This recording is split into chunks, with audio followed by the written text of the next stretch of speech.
But when I newly got sober, having you here at the house, like I remember there was like one moment where, um, because I never thought I really had a problem with alcohol. I thought it was honestly more weed.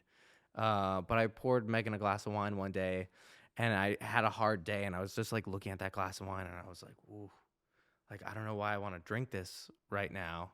And I ran up to your room, and I was like, and I just like explained what happened, and you just being there and like being able for me like to just say it out loud and for you to hear me and go like, it's all right, man, like you're good, was so helpful. I didn't know you did that. Yeah. You guys have secrets. It's fucking bullshit. Yeah. I start to go to Daryl more for my secrets because damn it. Megan runs her mouth. I got a big mouth. Everyone's gonna know if you got secrets. You tell me the good everybody gonna know. Yeah. So I start with Daryl. I warm up with Daryl, and then I'm like, all right, I'll tell Megan. Because eventually you can't keep anything from Megan. Like one thing in a whole month, and I'll be like, y'all have time together without me? Because I'm sleeping in nowadays. But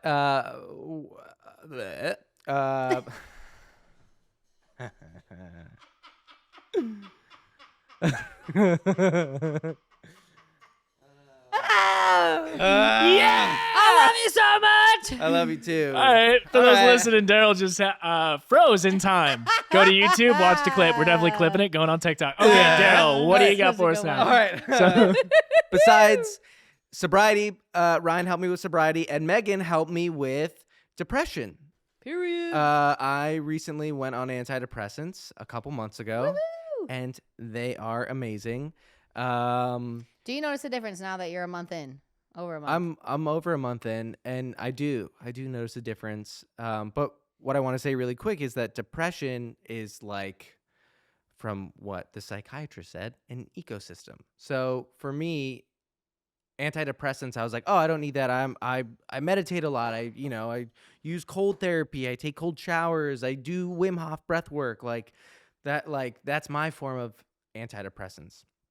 But I was still kind of running up into the same problems, and I didn't think antidepressants were for me because when you went on antidepressants, you had a very particular thing happen to you. I was having panic disorder. And you had panic disorder, and in my brain, because my depression didn't look like your depression, I was like, well, I don't need antidepressants. Yeah, that's a big thing, is people being like, I'm not depressed enough for a therapist, or I'm not sad enough for this. And it's like, no, you could be perfectly happy and not have crippling depression, and you can have a therapist. Yeah. And so, I finally asked you for help, and you helped me get in contact with Dr. Bowman, who's amazing. And the antidepressants have been awesome. I just notice my mood is a lot better. I don't hold on to things as long. It's easier to let certain things go. And sometimes when, I had tough days and stuff like that, I'd hold on to grudges, and it was like a spiraling thought process. I couldn't stop thinking about that one thing. Yep. And I'd try to, meditate or do something else, but my meditations were just still filled with those same thoughts. And, I just couldn't let things go. And now I notice I still feel my feelings, and I notice the thoughts and I notice the feelings, but it's easy for me to just go all right, I'm going to put those aside and come back to that later and focus on the task at hand, whether that be, hanging out with Riley or doing things around the house. So it's been good. I've seen, now that I think about it, when, I've seen you, you're so in tune with your feelings that you take on others too, because you really care about everyone else, especially me. And you go oh, I'm protecting you, but you'll take on emotions that I don't even have. Yeah. And then I'll be like, are you okay? Yeah. I know so many interviews where I make everyone laugh because I'm like, I'll be good. But my husband is spiraling about something that I'm like, yo, I'm the pregnant one. I'm fine. Are you okay? Yeah. Because you just take on you're like, you should feel like this, so I'll feel it for you. And that was getting in the way of living life to the happiness. A lot of that too was therapies really helped with that, because that's a word that we use a lot now, trigger. I was being triggered by things I didn't even know I was being triggered by. I thought I was trying to protect you because my ultimate goal is to make sure you're safe and to make sure Riley's safe and everyone's safe. But I was like neglecting myself. So I wasn't feeling safe. And then I was projecting onto you guys like, I have to keep you safe. And I was like, everyone's fine. Yeah. Yeah. Yeah. Do you want to mention the PTSD thing or no? Or just like as a kid actor, that was a big thing. Did they say Trust issues. I don't. Well, yeah. In therapy, it's not the proper diagnosis, but it was just like off the top of my therapist's head. He was like, I think you have some mild PTSD. And serious trust from child issues. acting. From child acting, and just from my experience, with my childhood, and growing up, and yeah, I have to. I'm waiting.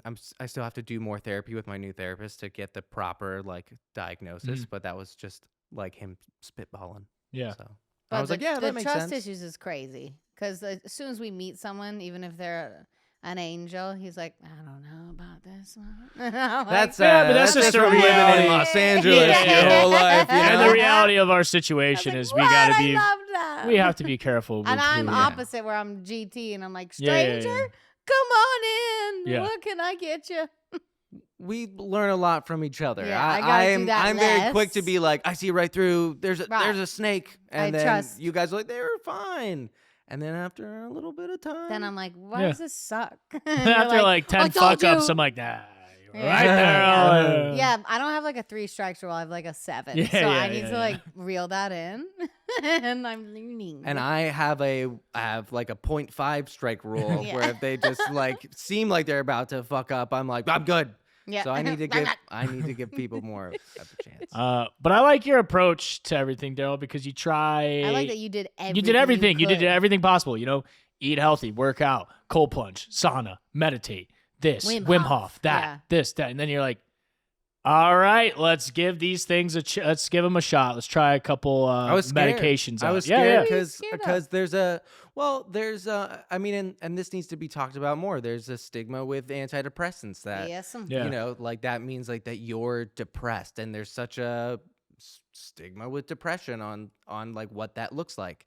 And you know, it looks like many different things to many different people. Everybody is different, and everybody, you know, goes through everything differently. It's also like I wish we were taught this in school. I wish there was a whole like mental health, like you go to gym class, you go to mental health class, mental because health. I had to learn about it when I was just dying through it. Like I had a stigma too on the pills that I adore now. Like and I look at others and I don't preach it on them, but I go, if you feel like your chemicals are off, I have a guy you could talk to, you know, like you could take steps to get help.